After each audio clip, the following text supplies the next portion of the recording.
Amen, amen. First, can you hear me? Can you hear me? Very well. Okay, great, because I was just teaching and there was no sound and I could not understand. Okay, great. I am grateful for technology because, it makes us connect. And I was delighted to read, just as you said, Mark, that just a list of sharings of gratitude. We should do Thanksgiving every day, and this is called Modéani in the Jewish tradition. So I want to invite us to start with this today. I want to invite us to close our eyes and to take a breath in like it's the first breath in we ever took. And a deep sigh, even with a sound if you'd like. Inviting deep release of tensions, relieving the nervous system. Modani, grateful I am for this Nishmat Chaim, for this breath of life.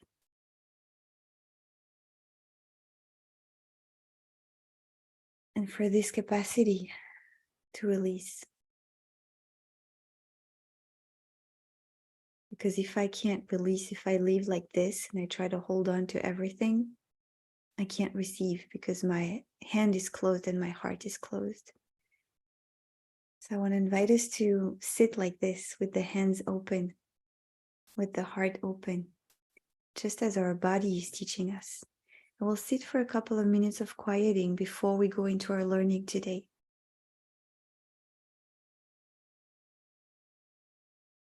Feeling gratitude, expressing gratitude for the natural capacity of the body to receive and release. And obviously I'm thinking of release of hostages, a release of fear, a release of hatred, a release of inner tensions, which give us more freedom to act from a place of clarity.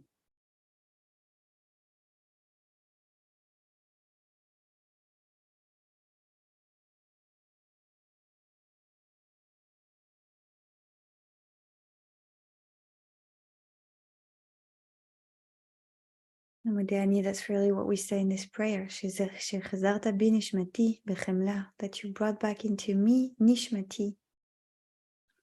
Which you can read two ways. My neshima, my breath, that you, source of life, Shechina, God, Ein Sof, infinite, brought back into me today, this morning when I woke up, but also every instant. My neshima, my breath.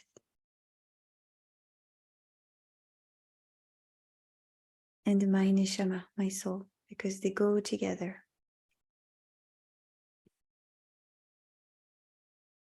My breath is the kli, is the vessel, the vehicle for my neshama in this life.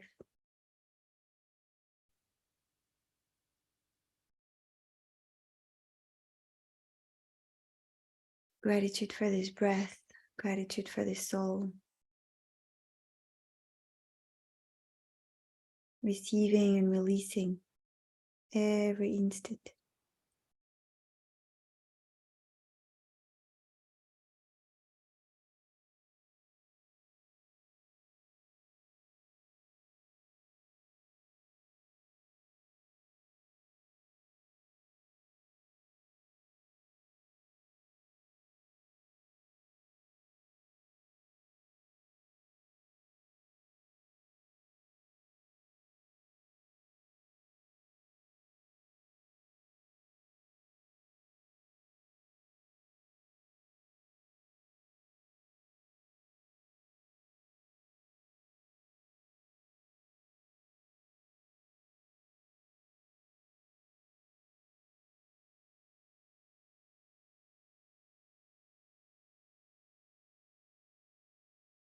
And if it helps you to focus, to stay present in your meditation, first of all, a reminder that you don't have to be quiet to meditate. You don't have to not think. You don't have to prevent thoughts from coming up.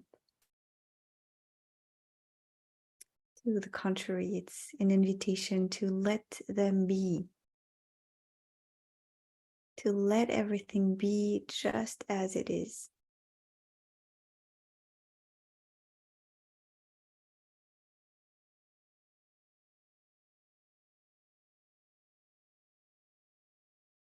Simply holding space.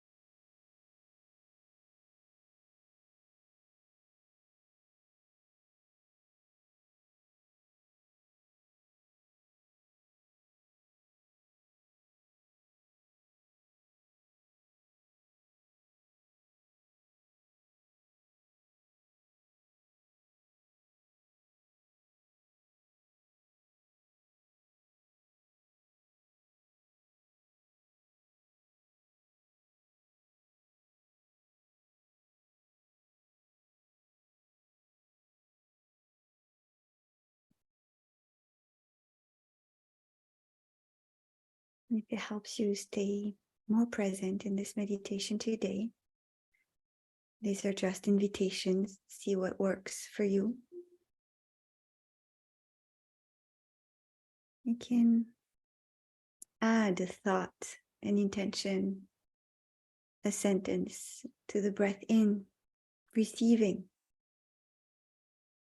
and the breath out, releasing.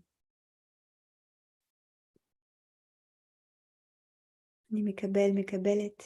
I receive. אני משחרר, משחררת. I release.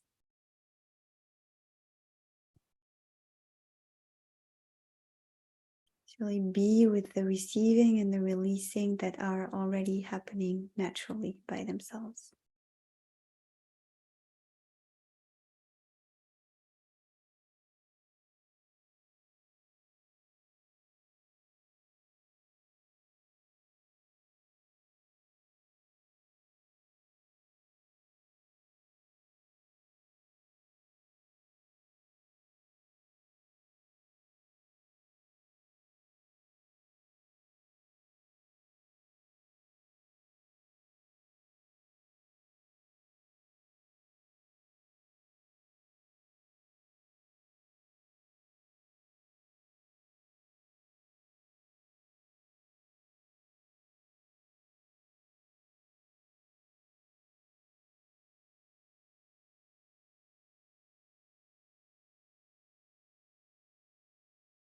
And so, friends, I want to invite you to notice and to really ask yourself very honestly, do I feel just a little quieter than 10 minutes ago?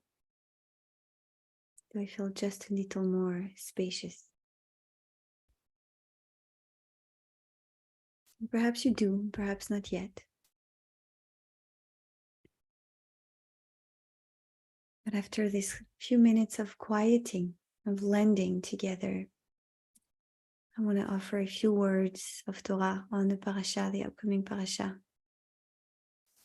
Vayetze. And it's from a teaching from the Mira, who is really the Hasidic master I'm living with this year. And I'm going to share my screen with the soul sheet, but I want to invite you to stay with your eyes closed. You don't have to open your eyes and look at it. You can have the soul sheet later with you. It's not so much about intellectual learning. It's really about taking in kind of insights. It's really about looking within how what I'm going to say echoes within for you. So, and the link also was posted in the chat. So to give you some context, the Mea Shiloach, the Ishbitzer Rebbe, is comparing the situation of Leah and Rachel.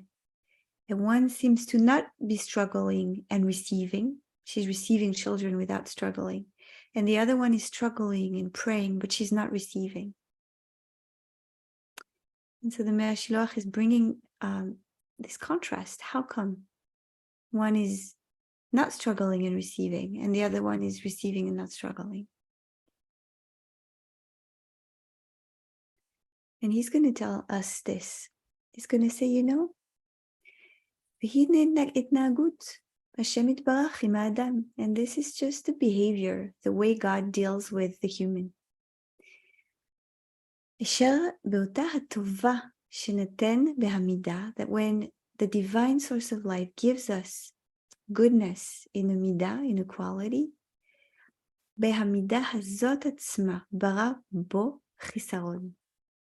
in this very same quality, the divine also created a lack. And it's basically a way of reminding us everything that is given to us, every quality, every goodness, every part of light comes with its own side of darkness. All of us, each quality that we have has its dark side. And you know yours, right? And as we've entered Kislev, I thought it was really very kind of meaningful teaching for now. Kind of embracing these parts. Right? Usually we talk about the light coming out of darkness. And here it's actually realizing that they're both here. And if we want the light to emerge, we actually need to heal something there. We need to do our own tikkun. And the teaching of the Mea Shiloach is that before her lack can be healed, all the prayers and all the self-mortifications even that we try won't work until we do our own healing. And so until Rachel does her own tikkun of her jealousy of her sister, because her sister has children and she doesn't, she can pray all she wants. It's not going to work. And so this is an invitation for us to heal ourselves. This idea that inner work comes first. Just like, we're getting ready for Hanukkah already, and this idea that there had to be a lamp already lit there so that there could be a miracle. So it starts within and it starts with us. And in this time of war, where we have a tendency to judge other humans, to judge other Jews, to judge each other, to be angry at others, this is a time more than ever to work on our own shadow. I can't be responsible for what you do or say. I can't be responsible for, the world. I can only be responsible for my action in the world. I can be responsible for my own growth and for my own tikkun. And imagine a world where all the milliard human beings on the planet would take responsibility for their own tikkun. If each of us would work on healing our dark side and let our own unique light emerge. So let's sit with that, friends.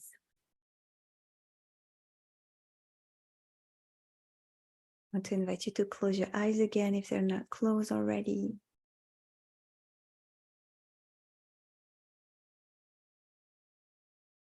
You need to take another deep breath in.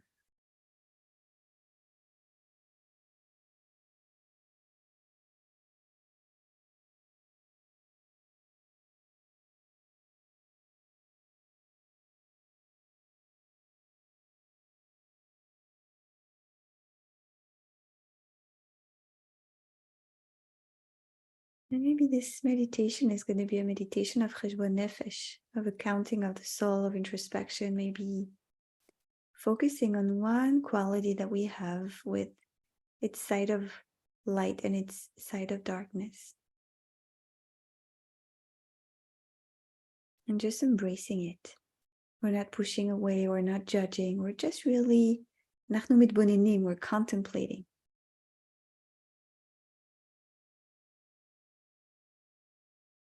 We're just being with.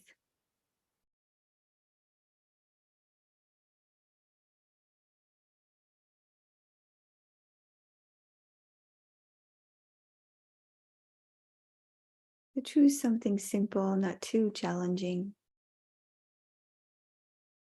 Maybe it's a temptation or a tendency of pessimism or paranoia. Like a lot of it is being kind of triggered at the moment. Maybe it's a tendency for judgment of others or self-judgment.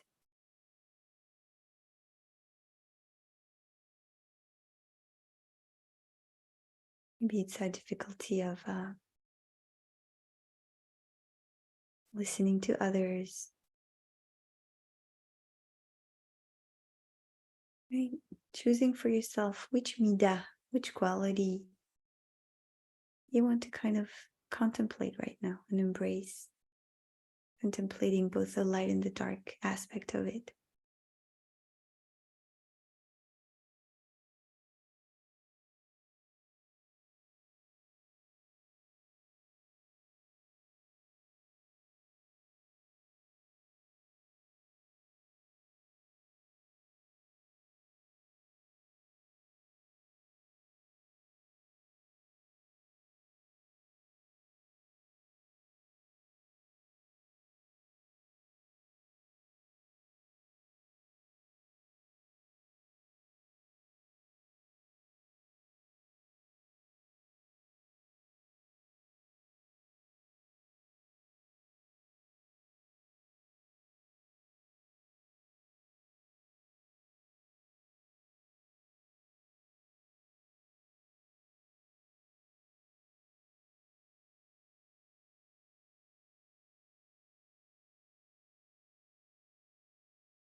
And the meditation of contemplation, hitbonenut, of our own midot, character traits, cheshbon nefesh.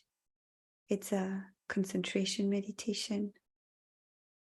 We do have a specific object of contemplation, and I want to invite you to do it with a lot of softness, but a lot of consistency, a lot of intentionality.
Noticing how it feels in the body when you connect to this midah in you, this quality, when it's active in your interactions with the world or with people. How does it feel when you connect to the dark side of it? And how does it feel when you turn towards the light side, the bright side of it?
And if you feel like it can be helpful to connect yourself with kindness, right? Introspection, cheshbon nefesh is not judgment. It really is kind of meeting the truth of ourselves with kindness, because only kindness heals.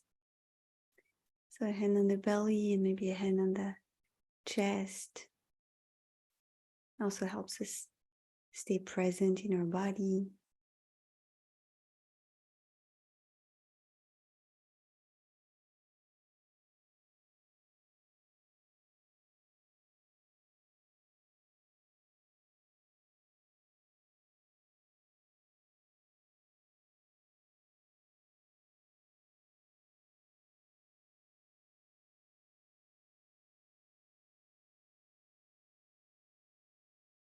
And for the last few minutes of this meditation, I want to invite you to visualize yourself really embodying the bright side of your midah.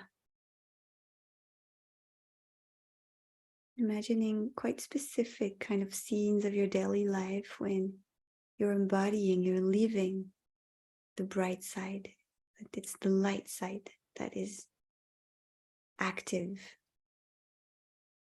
in your relationship to your thoughts, to the world, to events, to people, your relationships with people.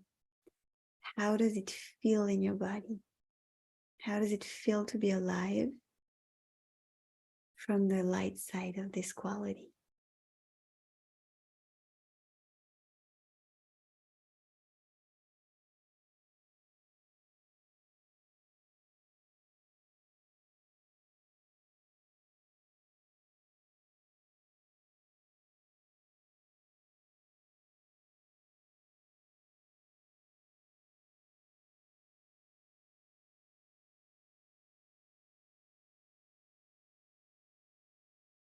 If I heal pessimism and paranoia by turning them into trust, equanimity, optimism.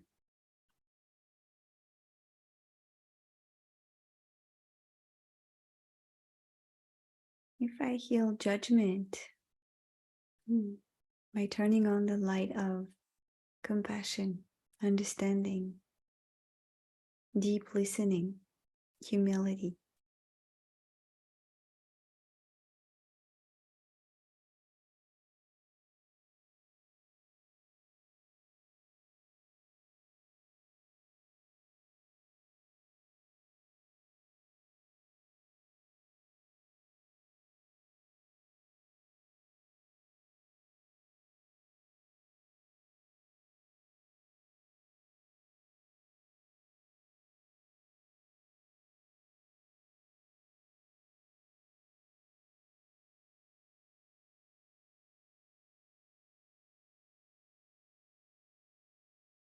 I heal disconnection by turning it into the light of connection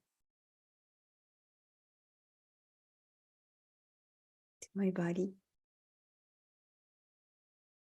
to my emotions,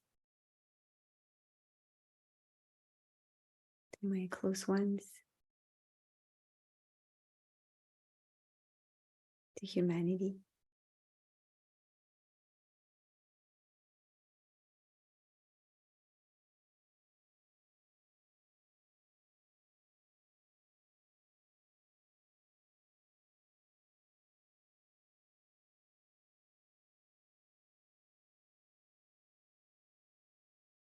And I want to close by inviting you to again come back to one thought of gratitude that you expressed today or that you can think of right now.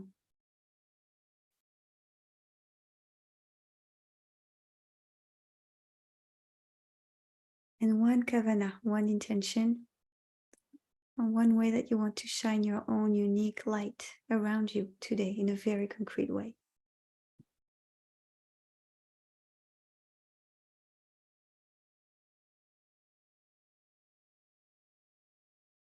Let's take a beautiful breath in,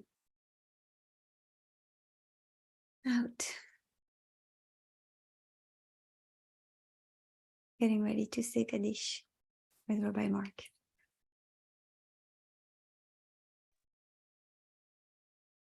Thank you so much, Mira, as always. Seal that beautiful practice by offering an opportunity to recite the mourner's Kaddish for those who are in mourning, those who are observing yard sites. If you're accustomed to join in the Kaddish, you put the name or names of those you're honoring in the chat now or after you recite Kaddish. If you're not participating, you can just stay present, please, and offer your compassionate support for those who are in mourning and in need of support at this time. Thanks to Jordan for sharing the words. And if you're reciting Kaddish, please join me by rising in body or in spirit, and you can unmute at this time. Yitkadal, Yitkadal, Shemera, Yalmad, Yibrach, Yamlich Malchutei, Chayekom, Yomechom, Chayedechol, Beit Agala, Bisman Karev Imra, Ishmei Rabbah Mevorach, Olamei Omaya, Barach, Yishtabach, Dar V'Taleh V'Yitkadal Shemei Elad Mikol Birchata V'Shirata Shbechata V'Nechemata Yiron Ba'omer Yiru Amen Hey Shlama Rabba Min Shemayim Chaim Aleinu V'Yoko Yisrael V'Yiru Oseh Shalom Imamav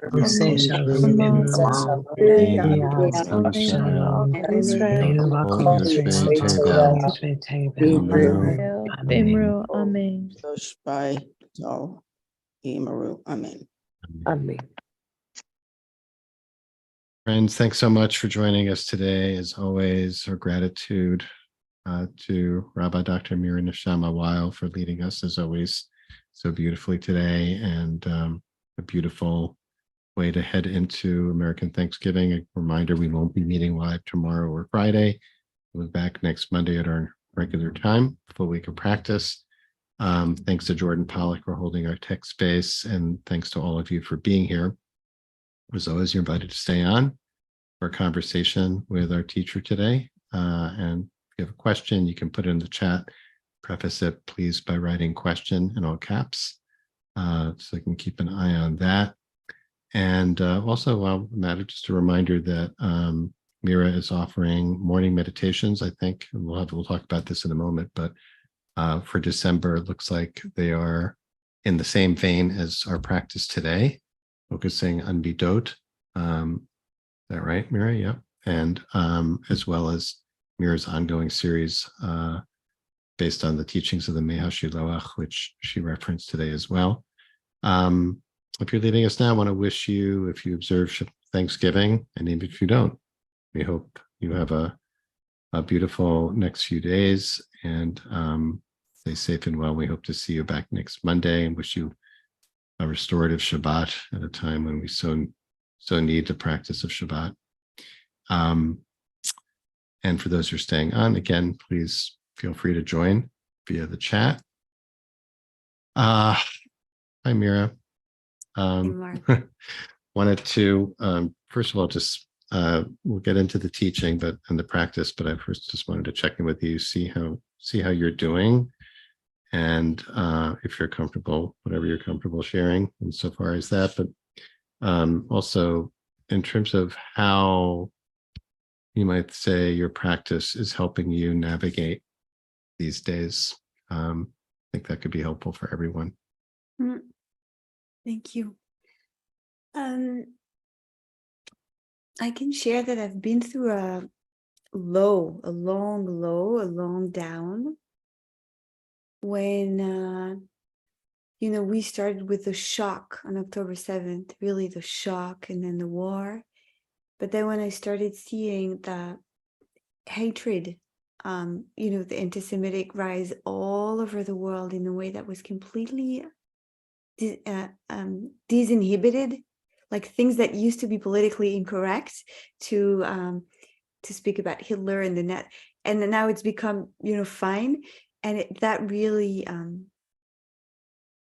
threw me off. And I'm sharing this because it's actually part of my practice to understand that nothing is fixed, nothing is, stable, in the way that stability is constant. It's a constantly moving movement, and there are going to be ups and downs, and in extreme moments like this one that we are all as a humanity going through, I had to lose my foot at some point. Like I had to, I started quite hurt, but quite centered, and with the kind of distance and the bigger vision, and then I got really disturbed. I fell. I was really, and I was left speechless for more than a week. And part of the practice is to accept that, not to indulge in it, not to feed that, but to understand, oh, I am down on the floor right now, and I can't do more, and I need to move through that, and I need to let it move through me. So this has been one important part of my practice in the last couple of weeks. And then last week I was in a retreat here in Israel with the Buddhist Israeli crowd. So it was funny because on some ways I was very connected to them, and on different ways I was the only Shabbat observant person there, and they were having quite radical for me opinions about the war and what's happening, and quite radical. And I know that Jews are divided, and Jews in the States are divided about this. And part of my practice also was deep listening, questioning my own opinions, not losing my integrity, but having the honesty and the courage to just wonder. In the Pirkei Avot they say, Ezeu chacham halomed mikol adam, who is wise? The one who learns from everyone. And so this has been part of my practice also, and kind of bringing curiosity, meeting those who are coming from a different place and thinking things and seeing things differently. And then checking in, always checking, okay, what feels right now. And I think it very much is the art of life, right? Like not losing our center and understanding that sometimes we're going to get off balance, constantly coming back there, and then making space for difference. Yeah.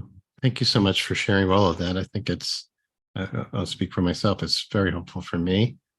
And I imagine for everyone here, just a lot of wisdom there. Thank you for that. Why don't we talk a little bit about this practice? And I know this is essentially what you're thinking about, what you're going to be offering in December in your morning sets, right? In terms of a focus on midot and on, am I correct? Right? Tikkun midot, musar. It's very much. It's funny because we tend to kind of separate. This is meditation and spiritual practice, and this is musar, as if musar was not a spiritual thing. It was not a Hasidic thing, and musar is such a Hasidic thing. Right. But you're preaching to the choir here, so I'm singing with you. But let's get into it. First of all, just in terms of terms that you use the term hitbonenut, contemplation. So just want to invite you to unpack that for a moment, and then I want to ask you about midah. Let's explain these terms a little bit, and then as you're describing the kind of the shadow element of that, and at the end of the meditation, you were kind of offering some examples of how we might do this. But I want to come back to, and specifically, I want to ask you about gratitude. But first, what do you mean by hitbonenut? So hitbonenut, for some kind of Jewish thinkers, it could be the term for Jewish meditation. For some, it's hitbodedut, but hitbodedut, like self-isolation, really is a technique. And hitbonenut, you could say that hitbodedut is the frame. I'm going to isolate myself, at least the physical, external. Hitbodedut chitzonit, external hitbodedut is to isolate myself from others, to sit in a quiet place. And from there, I can lehitbonen, I can contemplate. Is that kind of, bless you, labriut, is that, would you say it's concentration? It's a focus, it's kind of bringing the attention in a focused way on something. Yeah, Hitbonenut is a concentration practice, if we want to be specific. One of the first Jewish sages to invite us to do this is the Rambam, Maimonides, who, people sometimes see only as a rationalist as opposed to a mystic, and other scholars actually say, but no, he was the ultimate mystic in his own, way. I am from the second, opinion. So in at the beginning of Mishneh Torah, I believe it's Mishneh Torah, he says, when the human being contemplates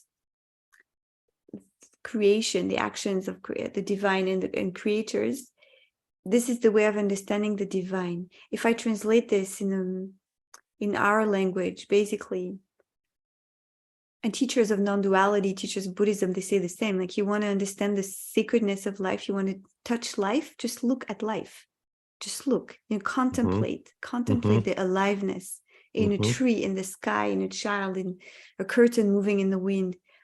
So Hitbonenut is contemplating with this idea, because it comes from the same root as lehavin, to understand, and bina, wisdom, which is one of the upper sfirot, one of the first divine attribute. Maybe also discernment, like to discern. Discernment is good. Right. Yeah. Discernment is good. So Hitbonenut is going to give us the capacity, and thank you for writing it down, to kind of see things more clearly, which is one of the things we do in meditation. And I want to say again, it's maybe obvious to many here, but there are really many different meditation techniques, and they're very different from each other. So Hitbonenut is a contemplation. And I invited us today to do a contemplation on our midot. And so now I want to unpack this term. A midah is a measure, literally. And it's so interesting because it's a way of saying that our qualities, there is no value judgment there. It's a measure, how much I have of kindness and how much I have of judgment and how much I have of gvura. These are measures that we have in our body. And we all have the same midot, but we have more or less of some of them.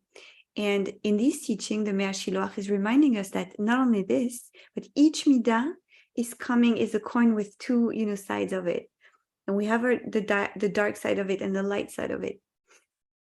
And Rabbi Nachman, actually, I didn't mention him today, but he talks a lot about this, that one of the way of doing tikkun midot, of healing our character traits, is to take, let's say we're taking sensual appetite, and I'm gonna kind of raise it up. I'm gonna kind of turn it towards the direction of passion for the divine. It's through singing and prayer, right? So each tendency we have, we can use it. We can just use the same energy, but just like a vein, like directed towards a kind of beautiful, good, and healthy direction, right? So when we're very perfectionist, it can make us be very controlling, or it can become like a wonderful, like very precise way of being in the world. And the examples I gave today were examples related to what we're going through right now. For instance, a tendency to go into the negative bias and pessimism and fear. And the idea is to turn it upside down and connect to the others, because it's the other side of the same coin. Let us choose. It's a choice. And I want to really kind of emphasize and with this, like, it's a choice to turn towards the light or the dark part of us. And the more I turn towards the light part of me, the more it grows. So what would you say is in terms of gratitude, hodaya or hodah, what would you say is the shadow side of that, or the lack there? Is it a lack of gratitude, or is it complacence, or is it complacency, or feeling overly too satisfied? How would you work with that? Yeah, it's a great question. Very important. I think it's taking things for granted. It starts with this, like not realizing how lucky I am to be alive, how lucky I am to have 2 legs and 2 arms, how lucky I am, to have a bed, the most simple things. And the more we take things for granted, the less we appreciate. And the more we're like, hey, I'm cold, I have a sweater. Hey, I have walls around me. If you start doing the list, right? That's it's an interesting thing, though. And can end. We can we have to wrap up. Such a big topic and such an important one. But taking things for granted, I guess I'm understanding it now, actually, is in a sense, it is gratitude. It is hodaya. It's like I recognize, yeah, I've got a house, I've got this, I've got that, but I don't feel it. I don't like notice it. So there's something there which reminds me I need to do some tikkun or some repair on that about taking for granted. I know I have these things. I know I'm healthy. I just don't experience the blessing that's in the gratitude. Is that fair to say? I'm really glad you're saying this because you're pointing to something essential, which is the difference between intellectually knowing something and actually feeling it and cultivating it. All right. And this is what makes the difference. And it's not taking things for granted. And it's also healing the negative bias. It's another dimension of gratitude, is that instead of looking at what I don't have, right, looking at what we have. And the Pirkei Avot say it, and all the philosophers say it, if you like what you have, if you enjoy what you have instead of, think of what you don't have, then you'll just be fine. Right. All right, we have to end here. As always, it's just like, it's a total pleasure to get to talk with you, Mira. And again, I want to end here by I hope you can feel the love and support of everybody here, and how much gratitude we have for you as our teacher on a regular basis on these daily sits. And I was going to ask Jordan if you were able to put the link once more for Mira's offerings in the chat. That would be great. Just before we close, so people know that there's some wonderful opportunities to practice with Mira on an ongoing basis. And I think we're going to see you pretty soon. And by the way, also just looking ahead at Mira will be doing a week-long series or 4-day series with us on the daily sit. It's the last week in February. And actually, speaking just to end where we began on the conversation, it's on the theme of Yerida Tzorech Aliyah, going down for the sake of a descent for the sake of ascent, kind of as you were describing, what this past period has been like for you, by just to be with that descent. So may there be a lot of aliyah, Mira, and a sweet Shabbat for you and your family, for everyone there. And we'll look forward to seeing you soon. Me too. And I'm thinking of all of you here in the States and everywhere else, because I know it's very difficult in a different way. Really sending a lot of love and support from Israel, that the land may strengthen you, may give you strength. Thank you. Thank you for that. All right. Happy Thanksgiving.